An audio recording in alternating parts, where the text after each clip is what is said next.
Noong unang panahon, ang mga babae ay hindi binibigyan ng karapatan na magtrabaho o mag-aral sapagkat sila ay nararapat lang na manatili sa bahay. Pagsisilbihan ng asawa at mag-aalaga ng mga bata. Ngunit sa paglipas ng panahon, bilang parte ng modernisasyon na kalakipang patuloy na pagbabago, ay sumasabay na ang mga kababaihan sa mga kalalakihan. Ang mga babae noong unang panahon ay simple at mahinhin. Ngunit sa babaeng tulad ko, lalong-lalo na kapag nasa oras na ng kagipitan, ay hindi na mag-aatubiling gawin ang isang imposibleng bagay na kahit sa panaginip ay hindi ko naisip na magagawa ko. Tawagin mo na lang ako sa pangalang Loida. Kasalukuyang 60 anyos na ngayon. Nagpatulong ako sa aking apo na maisulat ang aking karanasan sa aswang. Ako ay tubong Leyte at nakatira na ngayon sa Samar kasama ang aking mga anak. Taong 1985. Pinagbubuntis ko pa ang aking panganay na anak. Kumakayod akong mag-isa sa mga panahong yon sapagkat ako'y iniwan na ng ama ng aking dinadala. Sumakto naman nagalit ang aking mga magulang sa akin dahil sa katigasan daw ng ulo ko. Hindi kasi sila sang-ayon sa naging kasintahan ko dahil nga sa maraming usap-usapan ng kumakalat sa aming lugar na babaero ito at marami ng babaeng binuntis at iniwan. Hindi nga nagkamali ang aking mga magulang sa kadahilanan na nangyari nga sa akin ang kanilang kinatatakutan. Masyado akong nabulag sa pagmamahal noon kaya lubos kong pinagsisisihan na hindi ko sinunod ang mga pangangaral ng aking mga magulang sa akin. Kahit na ganoon ang nangyari, ay hindi ko naisip na ipalaglag ang aking anak. Bubuhayin ko siya kahit ako lang mag-isa. Namasukan ako bilang tindera sa isang bigasan na medyo may kalayuan sa aming baryo. Naging kaklase ko naman sa high school ang anak ng may-ari at naging kaibigan ko pa. Kaya tinanggap nila kaagad ako. Nagpatuloy sa kolehiyo ang kaibigan ko. Samantalang ako ay hanggang high school lang. Nagsikap ako at sinipagan ng aking pagtatrabaho. Sa paglaki ng aking tiyan, ay lagi silang nagpapaalala sa akin sa mga dapat kong gawin. Hindi na bago sa amin ang usapang aswang. Kahit na hindi ko pa nakikita ang mga nilalang na iyon, ay mas mabuti nang maging maingat. Wala namang mawawala kung susundin ang paalala ng mga nakatatanda.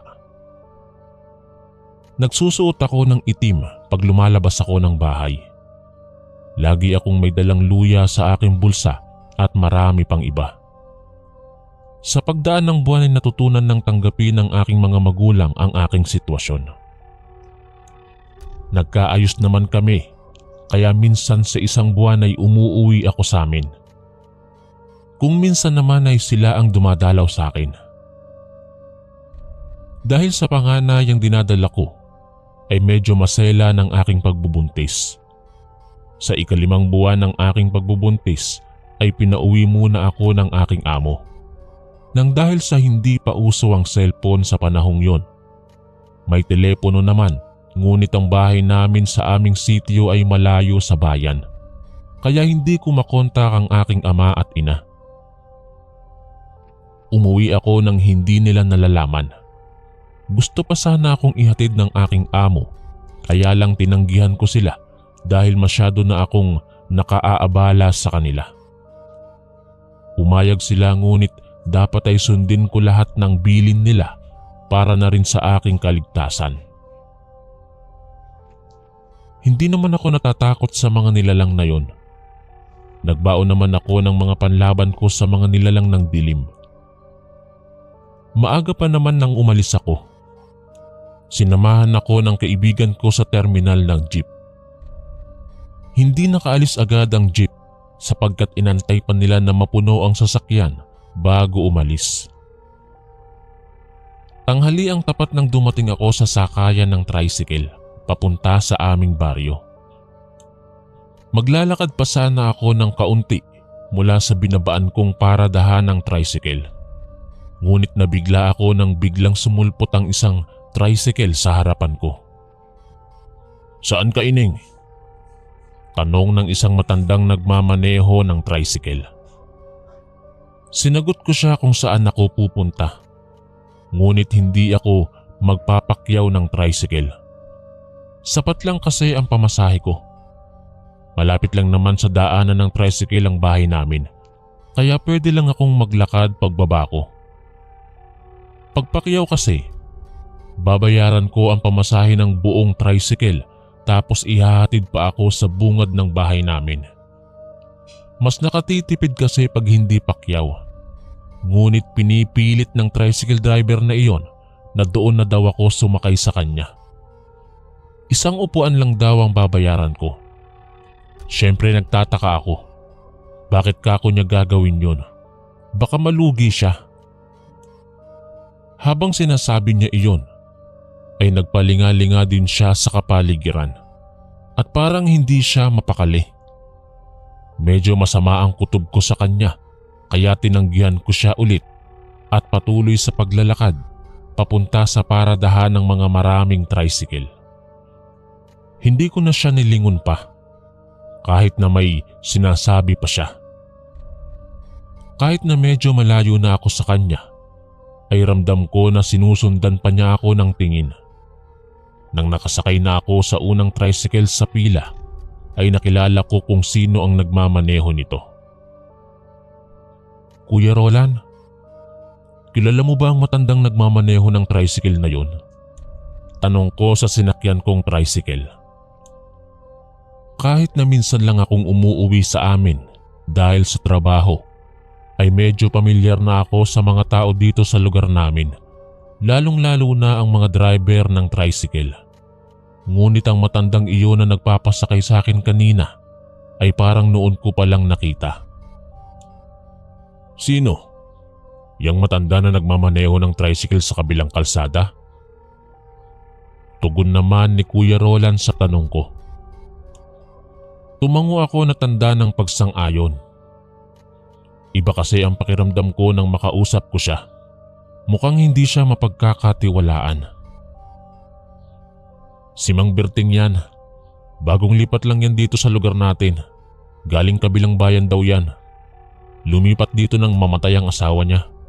Wala naman daw mapaglilibangan kaya namamasado na lang ng tricycle para magkaroon naman daw siya ng kita at may pangtustos sa sarili." Wika ni Kuya Roland. Tiningnan ko ang matanda. Biglang nagkasalubong ang aming paningin. Nagulat ako dahil hanggang sa mga oras na iyon ay nakatitig pa rin pala siya sa akin. Nanlilisik ang kanyang mga mata at nakaramdam ako ng pangamba. Kaya dali-dali kong iniwas ang aking mga mata.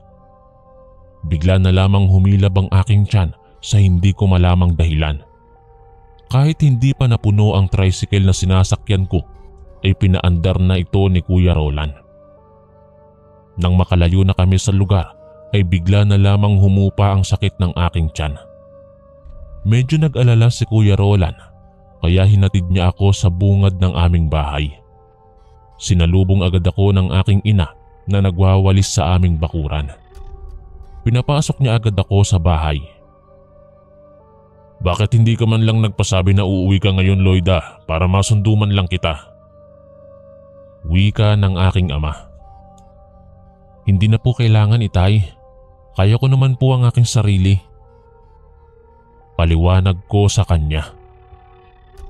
Sinabi ko sa kanila ang nangyari kanina. Kaya sa tingin nila ay may kakaiba sa matandang yon. Pinapag-ingat nila ako dahil hindi natin alam na baka isang nilalang na nagbabalat kayo ang matandang yon. Sa pagdaan ng araw, ay may napapansin akong malaking ibon na dumadapo sa isang puno na malapit sa aming bahay. Kada hapon ay nandoon ang ibon na yon. Nang malaman nito na nakatingin ako sa kanya, bigla-bigla na lamang itong lumilipad palayo. Ipinagsawalang bahala ko na lang ngunit hindi naging kampante.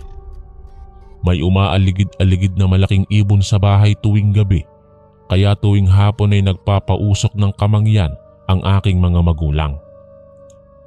Minsan ay napapansin ko din na dumadaan ang tricycle ng matandang driver sa aming daan, malapit sa aming bahay.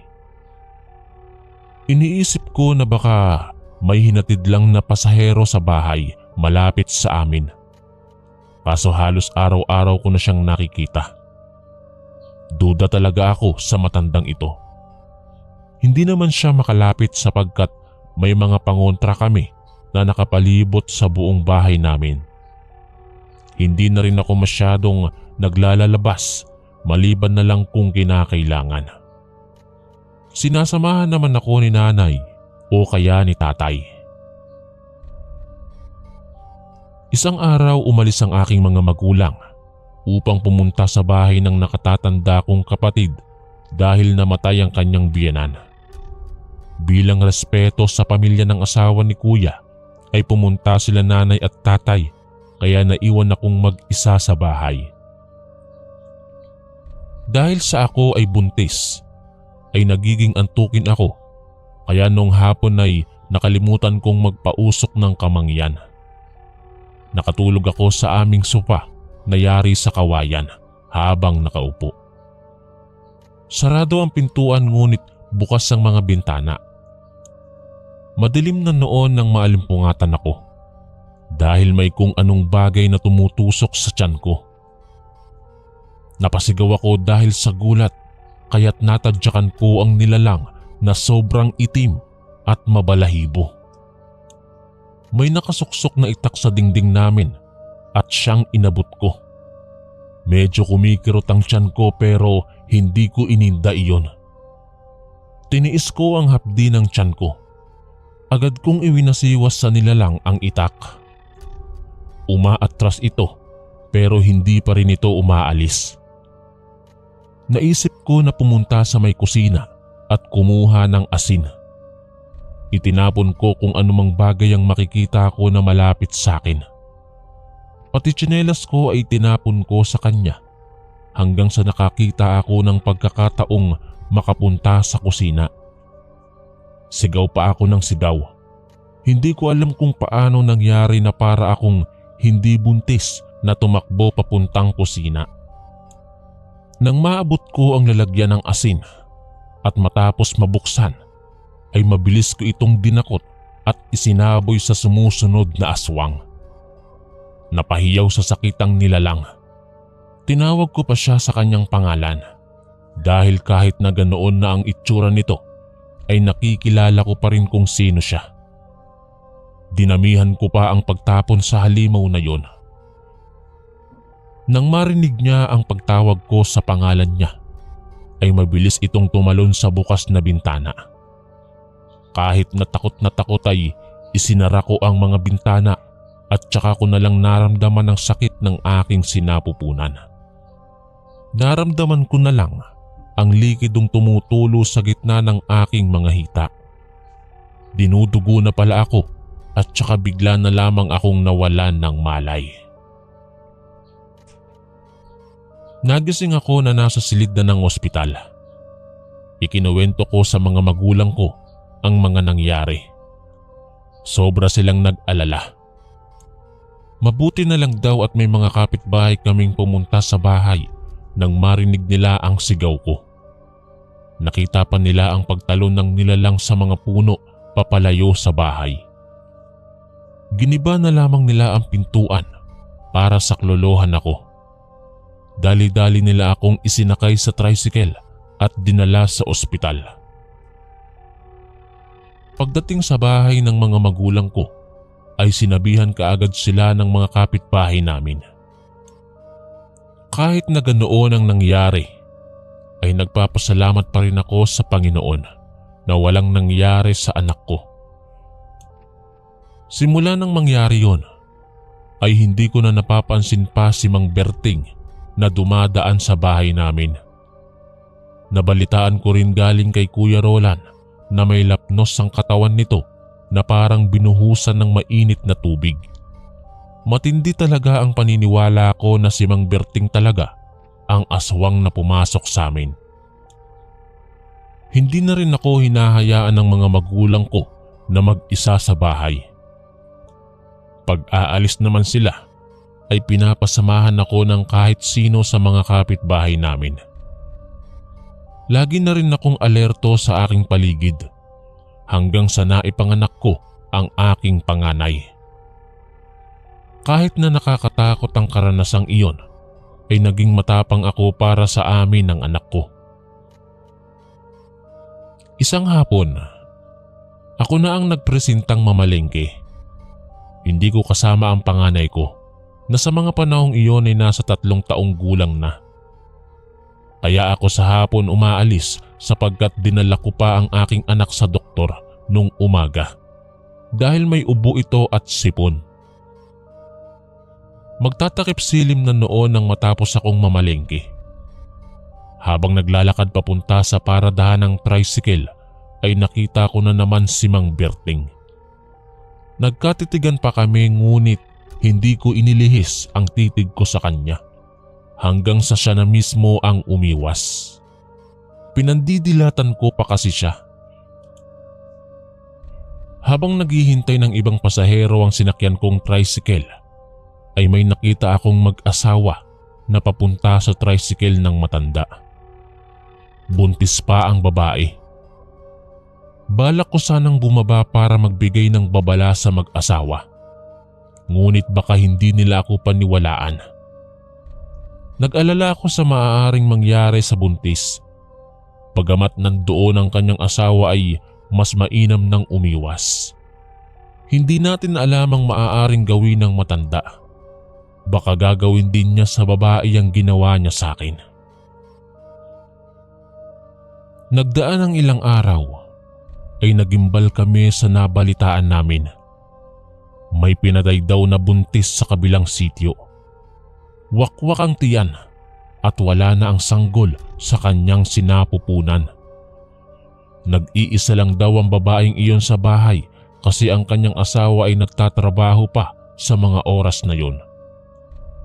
Nadatnan na lamang nila ang bahay na bukas ang bintana at nakahandusay ang buntis sa kwarto nila na naliligo sa sarili nitong dugo. Siyempre hindi umabot sa ibang bayan ang balitang yon sapagkat ayaw ng aming mayor na makapagbibigay ito ng takot sa mga tao. Ang ibinalita nila ay isang adik ang pumatay sa buntis. Siyempre hindi ako naniniwala sapagkat walang tao ang makakagawa ng karumal-dumal na pagpaslang na iyon. Rumoronda na gabi-gabi ang kapitan at mga tanod ng aming barangay. Hindi pa rin kami naging kampante hanggat andyan pa rin ang matanda sa aming lugar.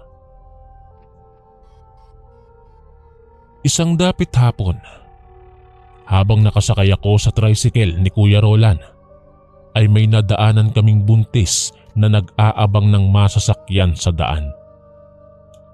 Hinintuan namin ito para pasakayin, ngunit hindi ito nagsasalita. Sinesenyasan lang niya kami na ayaw niyang sumakay. Pipi ba ang babaeng ito o ayaw niyang magsalita? Tanong ko sa isip ko. Pinipilit ko siya at sinabihan na delikado na sa mga oras na yon dahil gumagabi na, ngunit ayaw talaga niya. Hinayaan na lamang namin ni Kuya Roland. Pero nawiwirduhan ako doon sa buntis. Balot na balot siya. Pati ulo niya ay nakabalot. Hindi naman sa nilalait ko siya pero mukha siyang lalaki kaysa sa babae. Natatawa ako pero ipinagsawalang bahala ko na lang. Ang importante sa akin ay ang kaligtasan nito. Hindi ako mapakali kaya sinabihan ko si Kuya Roland na bumalik kami para alukin ulit ang buntis na sumakay sa amin. Dahil sa pamimilit ko ay binalikan naman namin ang buntis. Habang papalapit kami ay siya namang pagdating ni Mang Berting. Kitang-kita namin na sumakay ang buntis doon sa tricycle ng matanda. Nagtataka ako dahil ayaw niyang sumakay sa amin, pero sumakay siya doon sa tricycle ng matanda.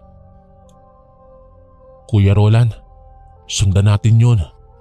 Masama ang kutob ko na baka may mangyaring masama doon sa buntis.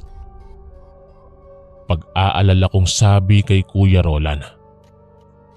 Hindi nalingid sa kaalaman ni Kuya Roland ang pagiging aswang ni Mang Berting. Bagamat naririnig ng mga kasamahan niya sa pasada ang haka-haka tungkol sa matanda, ay karamihan sa kanila ay hindi naniniwala. Ika nga nila, to see is to believe. Pero si Kuya Roland ay naniniwala sa akin nung ikinuwento ko sa kanya ang nangyari sa akin. Kaya naman binilisan niya ang pag-U-turn para masundan ng tricycle ng matanda. Parang alam ko na kung saan papunta si Mang Berting ah. Papunta yata ito sa abandonadong kubo sa may palayan. Wika ni Kuya Roland. Hindi na ako kumikibo dahil nakapokus lang ako sa tricycle na sinusundan namin. Nang malapit na kami doon, ay binagalan ni Kuya Roland ng tricycle at huminto. Medyo malayo ang hinintuan ni Kuya Roland sa tricycle ni Mang Berting. Pero naaaninagan pa namin ang mga ito. Kahit na nag-aagaw na ang liwanag at dilim, ay hindi ko pa rin inaalis ang tingin ko sa kanila. Nagmamatsyag lang kami doon sa malayo hanggat hindi pa umaalis si Mang Berting.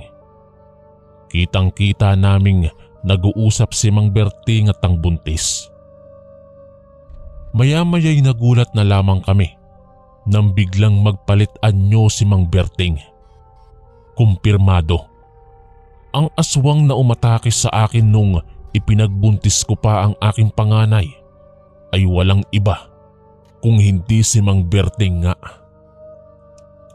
Dahil sa kagustuhan kong iligtas ang buntis, ay hindi ako nagdalawang isip na puntahan ang mga ito. Alam kong delikado, ngunit iniisip ko ang kapakanan ng bata sa sinapupunan nito. Naganap ako ng kahit anong sandatang ipanglalaban ko sa aswang. Dumampot ako ng malaking bato. Mang Berting! Sigaw ko pa na siyang nakapagpalingon sa nilalang sa kinaroroonan ko. Bigla na lamang itong humiyaw sa sakit. Nalihis ang atensyon nito sa akin nang sinaksak na pala siya ng buntis sa kanyang likuran. May dalang sundang pala ang babaeng iyon. Sobrang sakit sa tenga ang sigaw ng nilalang. Hindi pa nakontento ang buntis at paulit-ulit niyang sinaksak ang nilalang. Nagulat ako dahil sobrang lakas ng babaeng ito. Para siyang Amazona sa itsura niya. Kahit na may tama ng sundangang halimaw, ay nakuha pa nitong kalmutin ang kalaban niya at maihiga sa lupa. Nagpambuno ang dalawa. Pupuntahan ko sana sila para tulungan ng buntis, ngunit pinigilan ako ni Kuya Roland. Baka mapahamak daw ako. Napanganga na lamang kami sa aming nasaksihan. Dahil nang mapunit ang suot ng buntis, ay tumambad sa amin ang totoong pagkatao nito. Ang akala naming buntis ay isa palang lalaki. Nagkaroon ito ng pagkakataong suntukin at tadyakan ng halimaw, kaya tumilapon ito. Kinuha kaagad ng lalaki ang sundang at sinaksak ng paulit-ulit sa aswang. Kahit marami na itong tama ay nakuha pa nitong magpalit anyo bilang isang malaking ibon at mabilis na lumipad papalayo. Susundan pa sana ng lalaki, ngunit nagkasugat pala siya sa dibdib.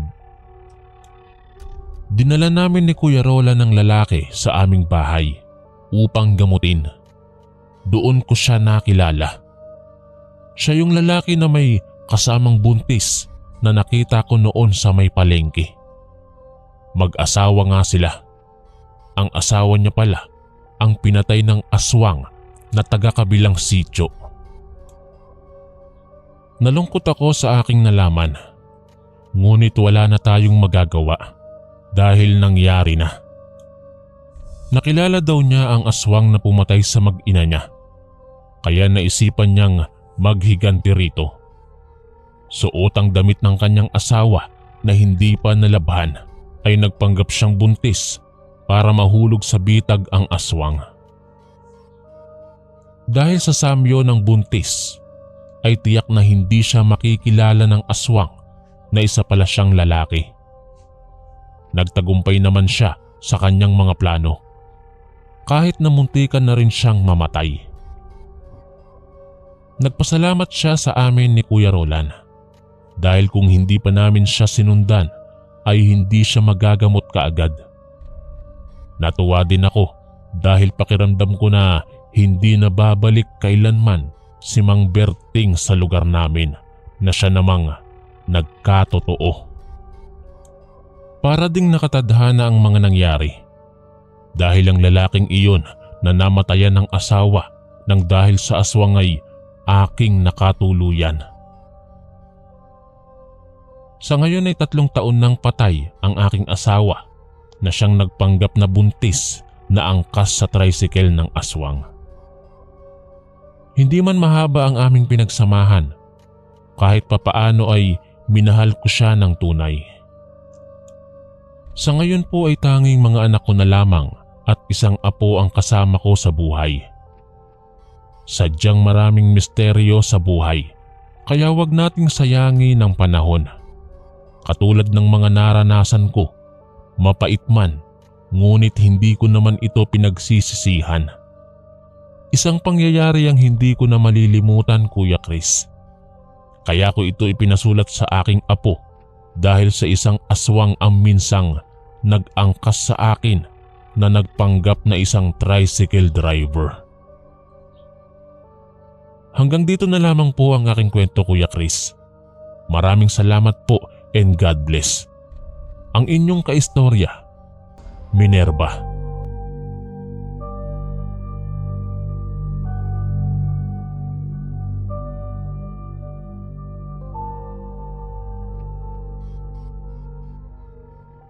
Mapagpalang araw sa inyong lahat mga kaistorya at sa iyo po Kuya Chris. Itago niyo na lang po ako sa pangalang Elyong. Tubong sitio mahogany po ako sa isang isla ng Kabisayaan at kasalukuyan ng naninirahan dito sa Maynila. 45 anyos na ako ngayon at kasama ko ang aking may bahay at mga anak dito. Hindi ko na lang po babanggitin ang eksaktong lugar ng pinangyarihan para maprotektahan ang pribadong buhay ng mga taong mababanggit ko sa kwento. Hindi naman liblib ang lugar namin sa panahong yon, ngunit may mangilan-ngilang nakatayong bahay roon. May isang malaking lote kung saan idinadaos paminsan-minsan ang larong basketball o kaya ay larong bulampakay. Ang bulampakay ay para siyang local version ng larong baseball. Pero hindi po kami gumagamit ng baseball bat, Kuya Chris. Kung hindi kamay lang na siyang papalo sa bola pag ibinabato na sayo. Magaan lang ang bolang ito na gawa sa dahon ng buli or buri. Taong 1988, 10 taong gulang pa lamang ako. Bakasyon na ng panahong yon. Kada summer ay bumibisita sa lugar namin ng isang grupo ng mga katekista. Kada 10:00 ng umaga kami nagba-Bible study sa isang lugar na may mesa at pinapakain pa pagkatapos ng session. Isa silang grupo na nagmula pa sa ibang bayan upang magturo sa amin ng mga salita ng Diyos. Hindi ko alam kung ano ang relihiyon nila, pero natutuwa kaming mga bata sa tuwing pumupunta sila doon dahil tiyak na marami na namang pagkain at may nakakatuwang aktibidad. Tuwing bakasyon nila ito ginagawa. Sa katunayan, ay ikatlong pagsali ko na iyon sa kanila. Kaso sa taong yun ay nangyari ang hindi namin inaasahan na mangyayari sa amin. Sa pagkakatanda ko ay Biyernes iyon ng umaga nang may ipinakilala si Ate Ana na bagong kasamahan nila sa pagpapalaganap ng salita ng Diyos sa lugar. Siya si Pastor Edgar. Bagong lipat daw ito mula sa Leyte. Simula ng araw na yon ay makakasama na namin si Pastor Edgar sa pag-aaral ng mga kasulatan sa Biblia. May pagka-mistiso si Pastor Edgar. Para siyang galing sa ibang bansa dahil matangos ang ilong nito at maputi. Sa sobrang pogi ni Pastor Edgar ay maraming kadalagahan sa amin ang nagka-crush sa kanya. Isa na doon ang mosang na si Ate Lisel. Kapatid ng kaibigan kong kasamahan ko rin sa Bible study. Maamo ang mukha ni Pastor at hinding-hindi mo paghihinalaan na may kakaiba sa kanya. Magaling siyang makisalamuha sa mga tao, lalong-lalo na sa aming mga bata. Sa katunayan, Kuya Chris, idol na idol ko si Pastor Edgar sa mga panahong yon. Sobrang bait niya at nakikipaglaro pa siya sa amin paminsan-minsan. Sa buwan ding iyon ay may bagong lipat din na mag-asawa sa aming lugar. Tawagin na lang natin sila sa pangalang Manong Tommy at Manang Celia. Nasa 40 hanggang 50 anyos po sila. Nakakatakot po silang dalawa kasi bukod sa hindi sila nakikisalamuha sa mga kapitbahay ay iba sila kung makatingin. Para bang kami ay kakainin ng buhay. Pinagbabawalan kaming lumabas ng gabi mula nung napabalita na may inaswang na kapitbahay na buntis. Hindi naman napano ang buntis. May sumilip lang daw sa bintana na namumula ang mga mata at itim na nangingintab na balat. Tumakbo daw ito sa direksyon kung saan nakatayo ang bahay ng mag-asawang bagong lipat. Wala mang ebidensya, ngunit maraming nakakapansin na may kakaiba sa mag-asawa. Minsan lang lumalabas ng umaga ang mga ito. Ngunit pagsapit ng hapon ay makikita mo silang aktibo. Minsan nakikita itong dalawa na umaalis ng gabi at bumabalik ng madaling araw, ayon sa iilan naming kapitbahay. May nakakita rin kay Manang Celia na siyang huling nakipag-usap sa isang buntis bago ito nakunan kinabukasan. Dinuguraw ang buntis sa madaling araw at pagkadala sa ospital ay nalaglag na daw ang bata. Simula noon ay umugong na ang usap-usapan na aswang ang mag-asawa. Marami nang takot sa kanila, lalong-lalo na kaming mga bata. Isang araw, habang kami ay nagba-Bible study, ay napadaan si Manang Celia at Manong Tommy. Masama ang tingin nila kay Pastor Edgar. Huminto pa sila para panlisikan ng mga mata ang pastor. Kitang-kita ko yon, Kuya Chris.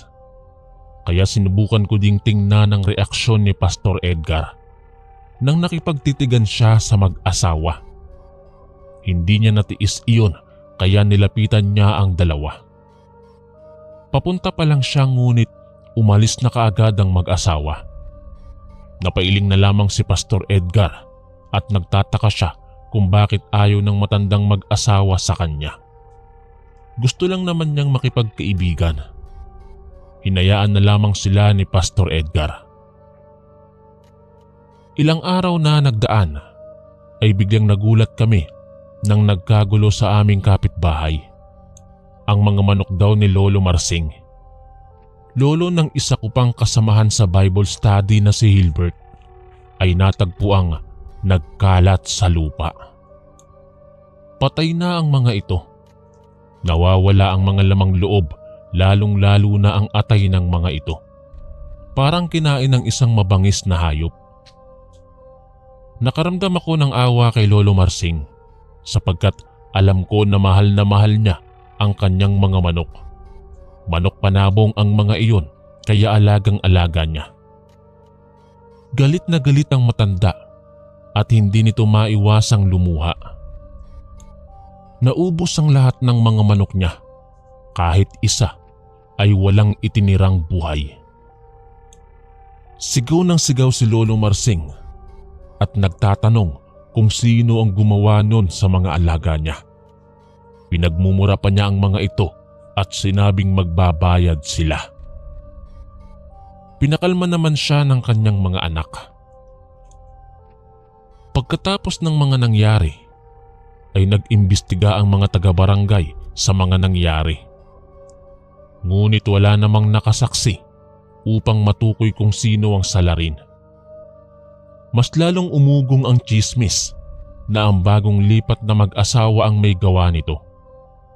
May nabalitaan din kaming katulad sa nangyari sa mga manok ni Lolo Marsing. Ang pag-ataking ito ay nangyari naman sa kabilang barangay. Nagsunod-sunod ang mga pag-atake sa hayop at naulit-ulit sa amin. Ngunit sa iba naman naming kapitbahay. Nasaksihan pa nga ito ni Kuya Buboy, anak ng may-ari ng babuyan. Gabi na noon at mag-aalas 9 na, nang biglang nag-ingay ang mga baboy nila. Inutusan ng kanyang tatay na si Mang Celso si Kuya Buboy na tingnan ng mga baboy. Baka kung ano na ang nangyayari. Dahil sa walang takot si Kuya Buboy, ay kinuha niya ang flashlight at pumunta sa likod ng bahay nila. Nang papalapit na siya ay bigla na lamang siyang nanigas sa kinalalagyan niya. Nang direktang natamaan ng ilaw ng flashlight ang isang napakapangit na nilalang. Payat ito at mahahaba ang mga braso at paa. Pula ang mga mata at nangingintabang katawan nito na parang binuhusan ng langis. Ibinuka nito ang bibig at kitang-kita ni Kuya Buboy ang mahahabang pangil na kumagat sa leeg ng kawawang biik. Walang kahirap-hirap na nginunguya ito na parabang kumakain lang siya ng tinapay. Nung una ay hindi nakagalaw si Kuya Buboy dahil sa sobrang takot. Hindi nga niya namalayan na napaihi na pala siya sa kanyang shorts. Panay pa ang lunok niya sa kanyang laway. Bumalik lang ang kanyang ulirat nang tawagin siya ng kanyang tatay. "Buboy, anong nangyayari sa mga baboy? Bakit ka nanigas dyan? Anong nangyayari sa'yo?" Sunod-sunod na tanong ni Mang Celso habang papalapit sa kinalalagyan ni Kuya Buboy. Hindi na nag-atubiling tumakbo si Kuya Buboy pasalubong sa kanyang ama. "Tay, may aswang! May aswang, tay!" Sigaw nito. Nagmamadaling tumakbo ang kanyang ama papunta sa babuyan. Ngunit mabilis na tumalo ng nilalang at naglaho sa dilim. Hindi makapaniwala si Kuya Buboy na isang aswang pala ang umaatake sa mga alaga nilang hayop. "Nakilala mo ba kung sino yung aswang na yun, Buboy?" Tanong ng kapitan sa kanya nang mabilis itong rumisponde pagkatapos tawagin ang tatay ni Buboy. "Hindi ko po maaninagan ng mukha niya, Kap. Ngunit sigurado akong lalaki ang aswang na yon." Sagot ni Kuya Buboy. "Ilan sila?" Dagdag na tanong ni kapitan. "Nag-iisa lang po siya, Kap. Wala po siyang kasama." Nanginginig na sagot naman ni Kuya Buboy. "Naku, Kap, sigurado akong si Manong Tommy ang aswang na yon. Sigurado akong naghahasik pa ng lagim sa kabilang baryo si Manang Celia, kaya hindi sila magkasama." Singit naman ng numero 1 tsismosa na si Ate Lisel. "Paano ka naman nakakasiguro dyan, Lisel? Wala tayong ebidensya na ang mag-asawang ang yan ang aswang. Maghinay-hinay ka sa pananalita mo at baka ka makasuhan dahil sa tabil ng dila mo." Saway naman ni Kap sa babae. Walang duda Kap na sila. Simula nang dumating dito ang mag-asawang matandang yan ay marami ng kababalagang nangyayari dito sa lugar natin. Nakita ko pa yang si Manang na laging nakatitig kay Cheska, tapos siya pa ang huling kausap bago nakunan si Nelly. Lagi din ang mag-asawang yan na lumalabas ng gabi at madaling araw na kung umuwi. Bulalas ng tsismosa. O siya, para matahimik na kayo, pupuntahan natin ang mag-asawa sa bahay nila. Suhestyon ni Kap. Pumunta nga sila sa bahay ng matandang mag-asawa. Katok sila ng katok at hindi naman sila nabigo ng pagbuksan ni Manang Celia. Magandang gabi ho, Manang Celia. Pasensya na ho kayo sa istorbo. Maaari po ba namin kayong makausap? Panimulang bati ni Kapitan sa matandang babae. Ano bang nangyari, Kapitan? Tanong ni Manang Celia at lumabas na rin ng bahay si Manong Tommy. Nag-usap sila ngunit wala naman silang nahita sa mag-asawa. Malinis ang mag-asawang yon. Pinapasok pa sila sa bahay ng mag-asawa para maniwala sila na wala silang kinalaman sa lahat ng patayan na nangyayari sa lugar namin. Kahit ganoon pa man, ay hindi pa rin matigil-tigil si Ate Lisel sa pagchichismis sa dalawang matanda. Hindi daw talaga maganda ang kutob niya sa dalawang ito. Mas lalong ayaw ni Ate Lisel sa dalawa nang kausapin siya ng dalawa para layuan si Pastor Edgar. Crush na crush kasi ni Ate Lisel si Pastor Edgar.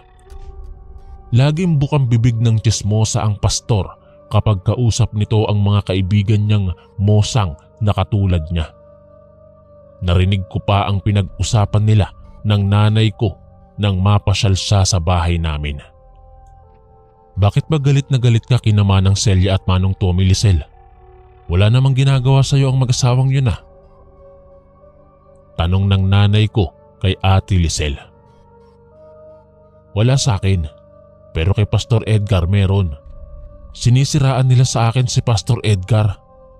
Masamang tao daw yun. Isa daw itong demonyo na nagbabalat kayo. Ang gwapo-gwapo ni Pastor tapos tatawagin nilang demonyo. May demonyo bang nagpapalaganap ng salita ng Diyos? Pagtatanggol ni Ate Lisel kay Pastor Edgar. Napailing si nanay. Natawa na lang din ako. Kaya pala ayaw na ayaw niya sa mag-asawang matanda nang dahil lang pala doon. Sa totoo lang, Kuya Chris, bukod sa nanlilisik nilang mga mata, ay wala naman silang ibang ginagawa sa amin. Hindi rin ako kumbinsido na aswang ang mag-asawa kasi kumakain naman ng kahit ano sila. Minsan kasi ay binibigyan sila ng ulam ni nanay na may mga rekados. Mabait naman sila. Yung mga titig lang nila ang nakakatakot. Lalong-lalo na pagkasama namin si Pastor Edgar. Tingin ko din si Pastor Edgar lang ang ayaw nila. Isang tanghali, huling sesyon na namin sa Bible study, nang imbitahan kami ni Pastor Edgar na maghapunan at mag-sleep over sa bahay niya. Ang nakapagtataka ay kaming mga bata lang ang iniimbitahan niya. 6 kaming lahat, 4 na babae at 3 lalaki, kasama sina Hilbert at kapatid ni Ate Lisel. Ipinagpaalam naman kami ni Pastor Edgar sa mga magulang at kamag-anak namin. Dahil sa kilala na nila si Pastor Edgar ay pumayag naman ng mga ito. Nangako siyang ibabalik kami kinabukasan. Gusto sanang sumama ni Ate Lisel na makitulog, total kasama naman ang kanyang bunsong kapatid, ngunit tinanggihan siya ni Pastor Edgar. Maliit lang daw ang bahay niya. Hindi na kami magkasya kung sasama pa siya. Hindi na lang pinilit ni ate si Pastor. Nung araw na ring iyon kami dinala ni Pastor Edgar. Medyo liblib na pala ang bahay ni Pastor Hindi ko alam kung bakit, pero kinakabahan ako nang makita ko ang bahay niya. Nakakatakot ang lugar dahil napapaligiran ng mga malalaking puno at malayo sa kapitbahay. Nagtataka din ako kung bakit niya sinabi kay Ate Lisel na maliit ang bahay niya. Sa totoo lang, medyo malaki ito. 2 palapag pa nga eh. Ipinagsawalang bahala ko na lang yon.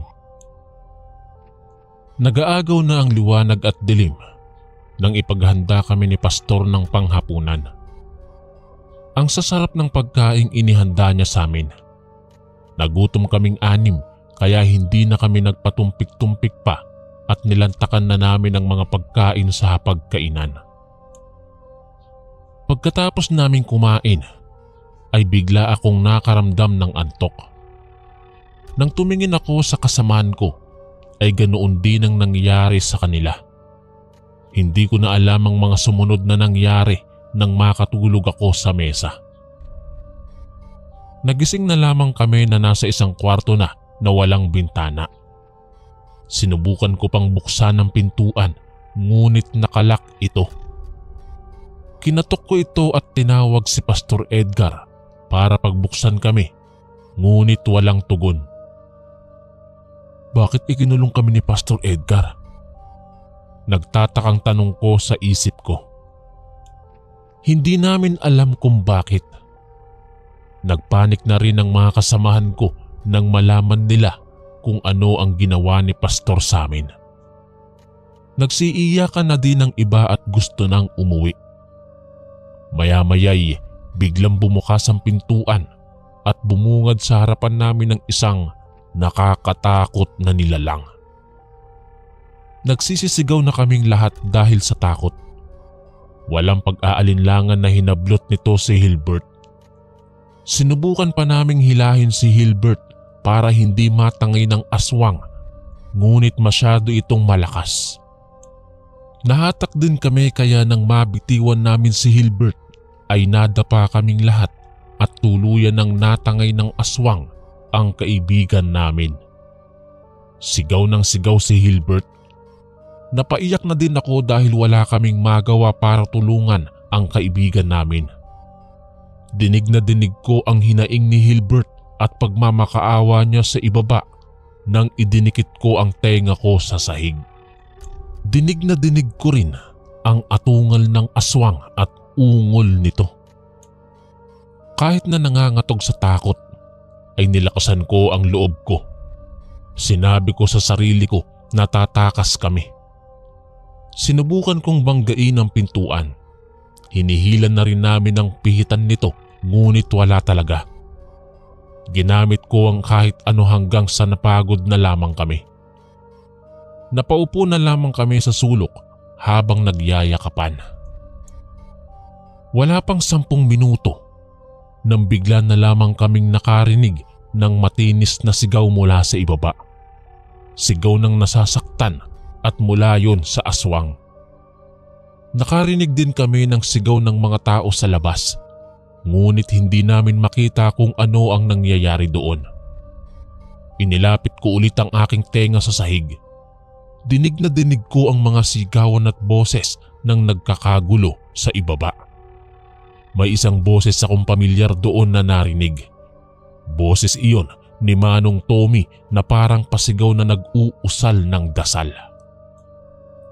Umabot ng halos 1 oras bago kami nailabas sa kwartong yun.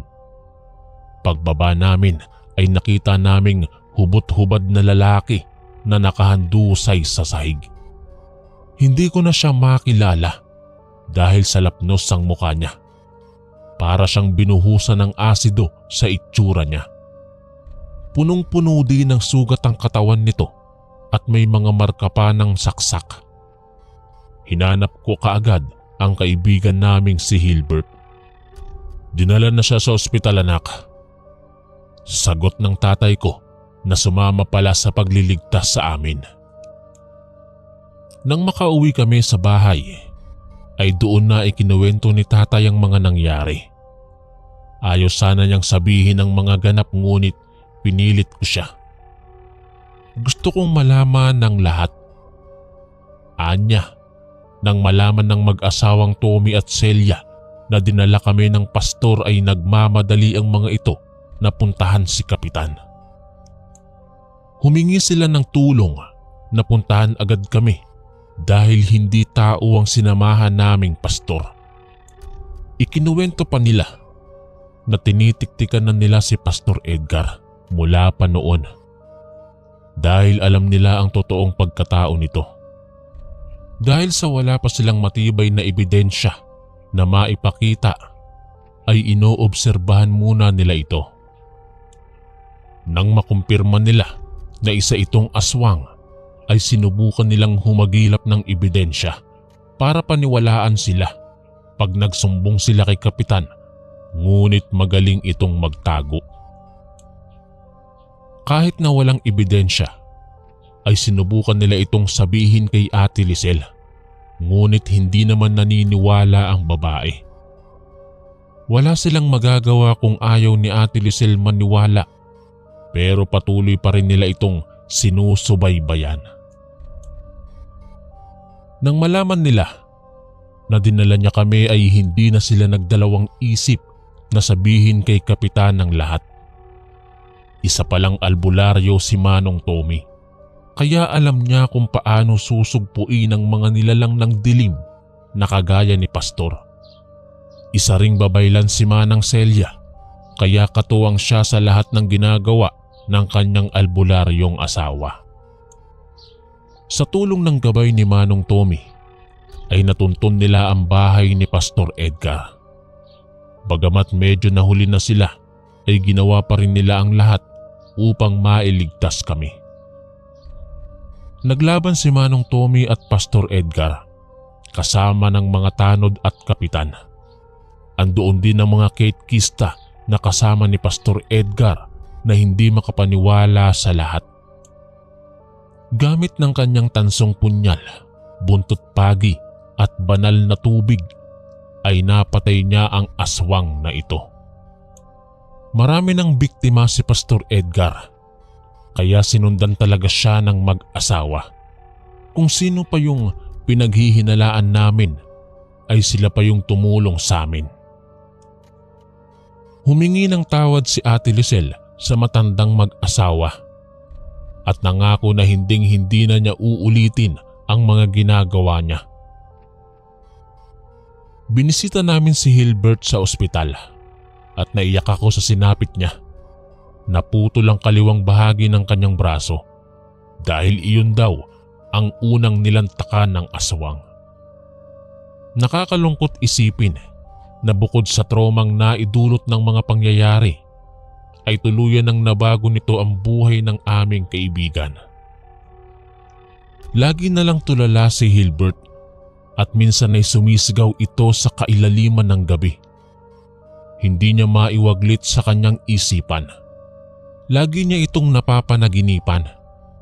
Hindi siya makatulog ng maayos at namamayat na dahil sa puyat. Sa kalaunan ay bumigay na ang katawan ni Hilbert at tuluyan na siyang kinuha sa amin ng may kapal. Sobra kaming nalungkot sa mga nangyari. Kahit ganoon ay kaming 5 natira ay nagpatuloy sa aming kanya-kanyang buhay. Nang dumating ako sa edad na 18 ay napili kong makipagsapalaran dito sa Maynila. Dito ko na rin nakilala ang aking napangasawa. Simula noon ay hindi na ako madaling nagtitiwala sa mga tao. Dapat muna nating kilatisin kung anong klaseng tao sila bago natin pagkatiwalaan o kaya'y huhusgahan. Sa ngayon, Kuya Chris, buhay pa ang mag-asawang Tommy at Celia. Kinukumusta ko sila. Sila ang nagsisilbing manggagamot sa lugar namin sa isla. Hanggang dito na lamang po ang aking kwento, Kuya Chris. Sana'y nagustuhan nyo at marami kayong natutunan. God bless at ingat po tayong lahat. Ang inyong kaistorya, Ilyong. Maraming salamat po mga kaistorya sa pakikinig. At kita-kits po ulit bukas para sa isa na namang nakakatakot na kwento. Ito po si Kuya Chris, ang inyong kaistorya. God bless po at ingat po lagi.